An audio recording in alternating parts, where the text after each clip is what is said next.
नमो नमः मित्रों।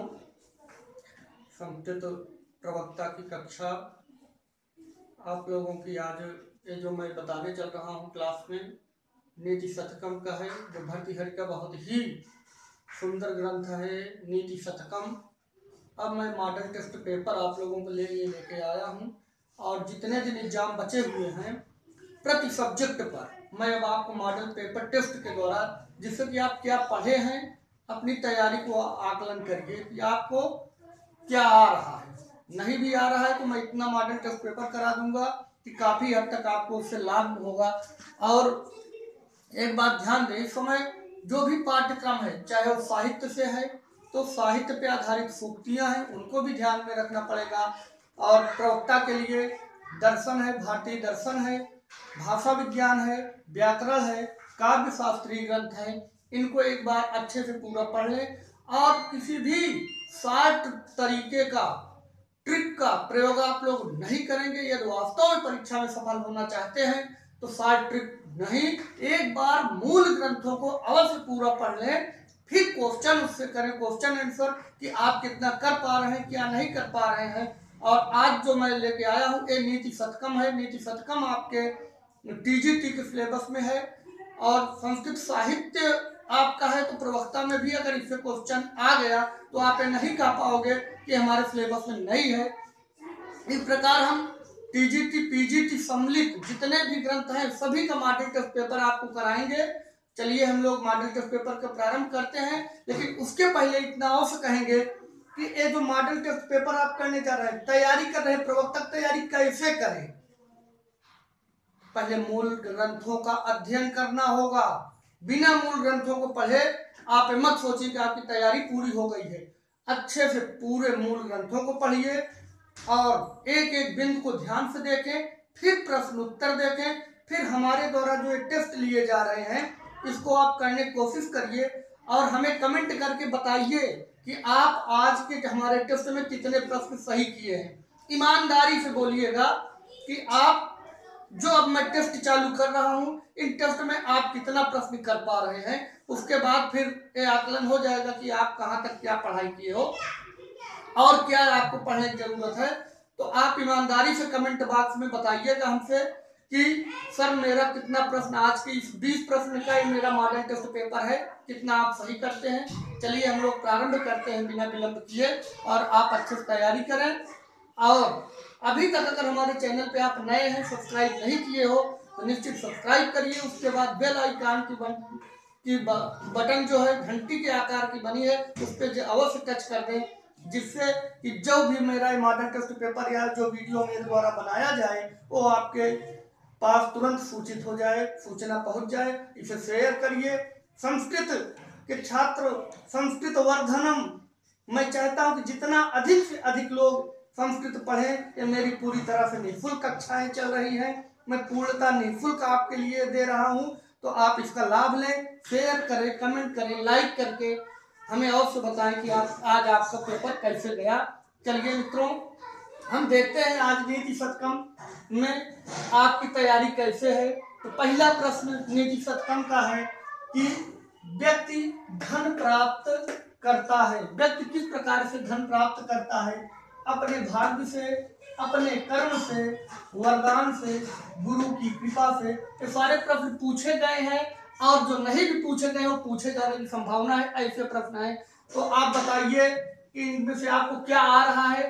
पहले आप सोच लीजिए, ईमानदारी से बोलिएगा और कमेंट बॉक्स में आज अवश्य बताएं।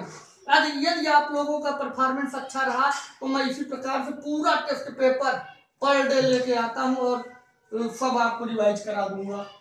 व्यक्ति धन प्राप्त करता है किससे? अपने भाग्य से, अपने कर्म से, वरदान से, गुरु की कृपा से। तो आप बताएं कौन सही है? कर लिए होंगे का अपने भाग्य से, अपने भाग्य से का वाला ऑप्शन सही है। किसके चित्त को बदला नहीं जा सकता? तो भर्तृहरि नीति शतक में बार बार आया है, किसके चित्त को नहीं बदला जा सकता है? तो मूर्ख के चित्त को नहीं बदला जा सकता है। आप कर लिए होंगे, मूर्ख के चित्त को नहीं बदला जा सकता है। सज्जन भक्त योगी के चित्त को एक बार समझाया जा सकता है, बदला जा सकता है, लेकिन मूर्ख के चित्त को नहीं बदला जा सकता है। तीसरा प्रश्न है, शान पर तराशी गई मणि कैसे हो जाती है? शान पर तराशी गई मणि कैसे हो जाती है? निर्बल हो जाता है, मोटा हो जाता है, मलिन हो जाती है, कुछ नहीं होती है। चलिए बताइए। अब मैं बता रहा हूं, देखिए। मोटा हो जाता है। मोटा हो जाता है। शान पे तराशी गई मणि मोटा हो जाता है। चौथा प्रश्न है, मनस्वियों की वृत्ति किसके समान होती है? ये नीति शतकम के अनुसार आपको बताना है, सामाजिक दृष्टिकोण से नहीं बताना है, अपने अनुसार नहीं बताता है। भर्तृहरि जी नीति शतक में जो बताए हैं उसके अनुसार बताना है, अपने अनुसार नहीं बोलना है। तो नीति शतक के अनुसार आज आप उत्तर दें, नहीं तो आपको लगेगा कि मनस्वियों की वृत्ति किसके समान होती है? सूर्य के समान, देवराज इंद्र के समान, फूल के गुच्छे के समान, पृथ्वी के समान। तो आज आप बताएं कि मनस्वी की वृत्ति किस प्रकार हो जाती है? फूलों के गुच्छों के समान हो जाती है। तो ए ऑप्शन सही है, फूलों के गुच्छों के समान। सब लोग नहीं बोलिएगा, अब मत बोलिएगा आप लोग। तो हाँ, आप चलिए सोच लिए होंगे, फूलों के गुच्छों के समान। देखिए, इसलिए कि एक साथ सभी लोग उत्तर देंगे तो नहीं ठीक है, एक एक लोग करके आप लोग बताएंगे। जो यहाँ पे बैठे हुए हैं तो ज्यादा अच्छा रहेगा, जिससे एक लोग बोलेंगे बस। फिलहाल चले, फूलों के गुच्छों के समान। धन की गतियां कितने प्रकार की हो सकती हैं? धन की गतियां नीति शतकम के अनुसार बताना है। धन की गतियां 3, 2, 4 असंख्य कितनी होती है? धन की 3 गतियां होती हैं। धन की 3 गतियां का सही है। मद छीड़ हाथी कैसे हो जाता है? निर्बल हो जाता है, मोटा हो जाता है, रंग परिवर्तित हो जाता है, या शोभित हो जाता है? शोभित। कैसे हो जाता है? शोभित। ठीक है, अब आप नहीं बोलेंगे तो कैसे हो जाता है मद छीड़ हाथी? शोभित हो जाता है। 7वें प्रश्न का उत्तर चलिए दीजिए। सभी गुण आश्रय लेते हैं।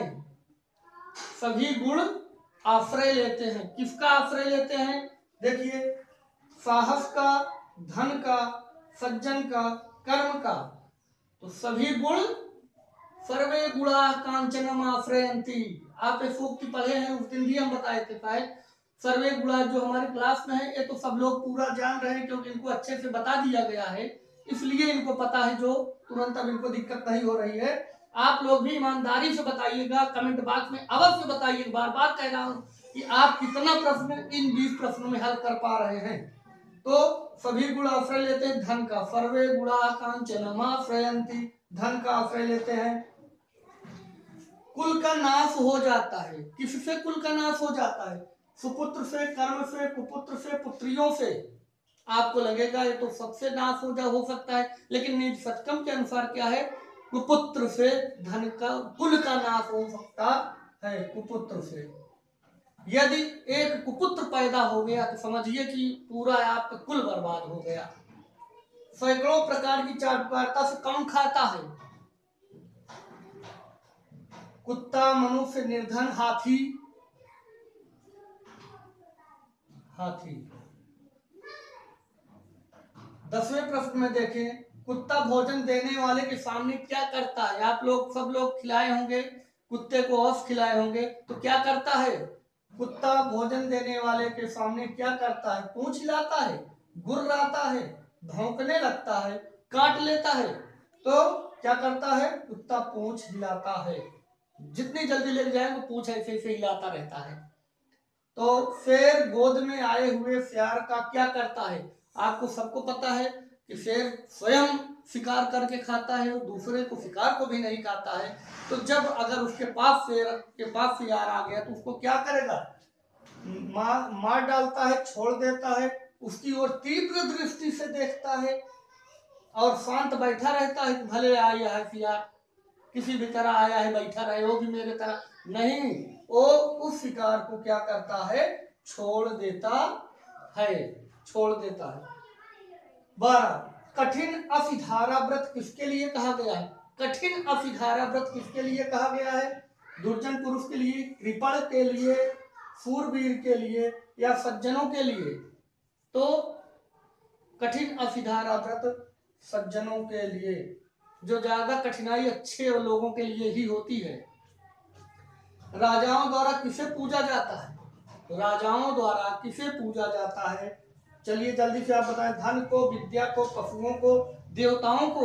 अब आप सोचते हो क्योंकि विद्या को भी पूजा जाता है, देवता को भी पूजा जाता है, धन न रहेगा तो कोई काम ही नहीं होगा।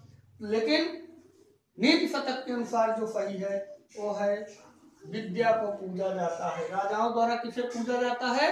विद्या को पूजा जाता है। सदा रहने वाला आभूषण क्या है? जो हमेशा कभी नष्ट नहीं होने वाला आभूषण है वो कौन सा आभूषण है? बाजूबंद, चंद्रमा जैसे स्वच्छ मोतियों का हार, विधिवत स्नान, वाणी रूपी आभूषण, इनमें से कौन सही है? बताएं आप। वाणी रूपी आभूषण, ये हमेशा, ये जो आभूषण है वाणी, इससे चाहे जिससे आप जो काम बना लें चाहे काम बिगाड़ दें, तो ये हमेशा नष्ट न होने वाला आभूषण है, अर्थात सदा रहने वाला आभूषण है। परिवर्तनशील संसार में जीवन सार्थक होता है।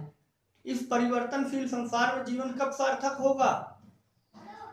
जब आप अपने लिए कमाते हैं, जो सभी के लिए कमाता है, जो अपने वंश की उन्नति करता है, जो दूसरों की उन्नति को सहन नहीं करता है।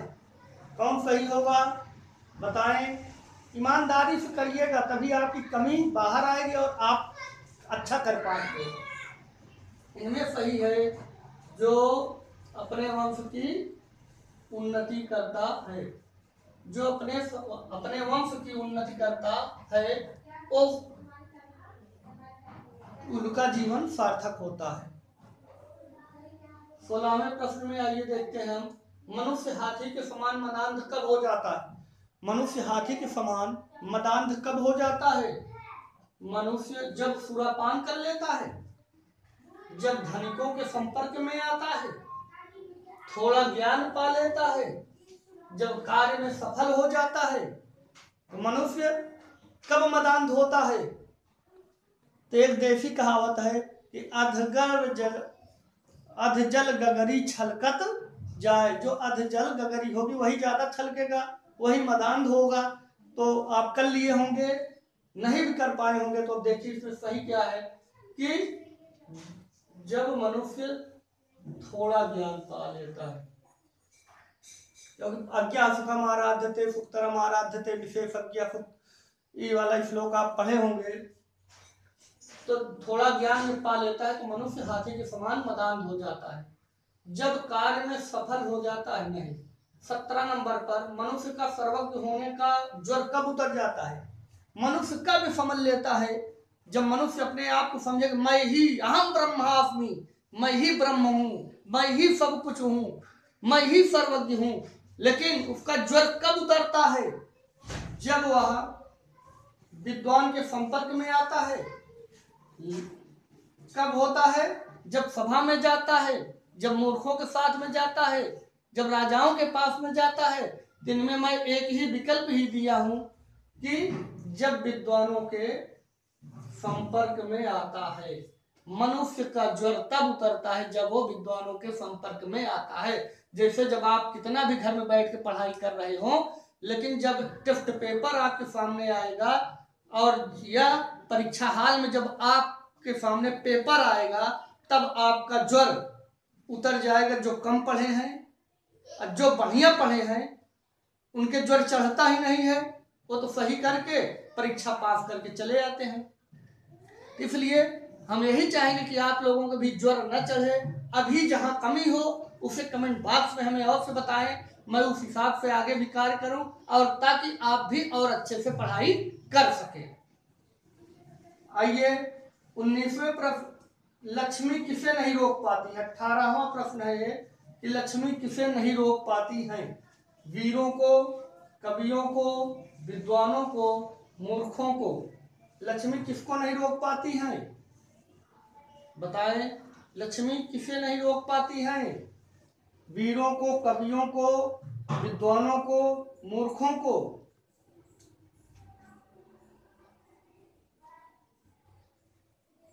कोई भी दो ही चीज है, या तो मूर्ख को नहीं रोका जा सकता है, या तो फिर कवि को नहीं रोका जा सकता है। अब आपको यहाँ क्या चीज पूछा गया है कि लक्ष्मी किसको नहीं रोक पाती है, तो दूसरा विकल्प जो है आपका कि लक्ष्मी कवियों को नहीं रोक पाती है। लक्ष्मी एक बार तो मूर्ख के ध्यान दीजिएगा तो मस्त हो जाएगा, लेकिन कवि को कोई नहीं रोक सकता है। जहां न पहुंचे रवि वहां पहुंचे कवि। अब आइए 19वां नीति शतक में किस बात का वर्णन है जो इतना हम लोग कर रहे हैं। भर्तृहरि जी ने नीति शतक में क्या लिख दिया है? नीति लिखा है, धर्म लिखा है, राजा का विषय में लिखा है, पशु के विषय में लिखा है। किसके विषय में लिखे हैं? धर्म के विषय में, नीति के विषय में, राजा के विषय में, पशु के विषय में। तो नीति शतकम जैसा कि नाम से ही लक्षित हो रहा है कि भर्तृहरि जी ने नीति शतक में आप समझ सकते हैं कि नीति के विषय में वर्णन किए हैं। भर्तृहरि जी ने किसके विषय में वर्णन किए हैं? नीति के विषय में। नीति शतकम के लेखक कौन है? बहुत अजीब प्रश्न है, अब बताइए आप। नीति शतकम के लेखक कौन है? भवभूति है, भर्तृहरि हैं, भारवी हैं, कालिदास जी हैं। मैं अपने टेस्ट मॉडर्न बोलते बोलते कई बार उनका नाम लिया हूं, बताइए कौन है? तो भर्तृहरि हैं। नीति शतकम के लेखक भर्तृहरि हैं। फिर एक बार मैं कहना चाहता हूं मित्रों कि आप लोग अपनी कमी को छिपाइए मत। जो कमी को छिपाता है वो आगे नहीं बढ़ पाता है। आप जितने भी प्रश्न कर पाए हों, जो भी हमारा ये वीडियो चैनल देखे, कृपया पूरा देखें। आपको देखने के बाद एक प्रश्न तो कभी नहीं भूलेंगे, और कितना आप कर पाए हैं कमेंट बॉक्स में अवश्य बताएं। जय संस्कृत, धन्यवाद।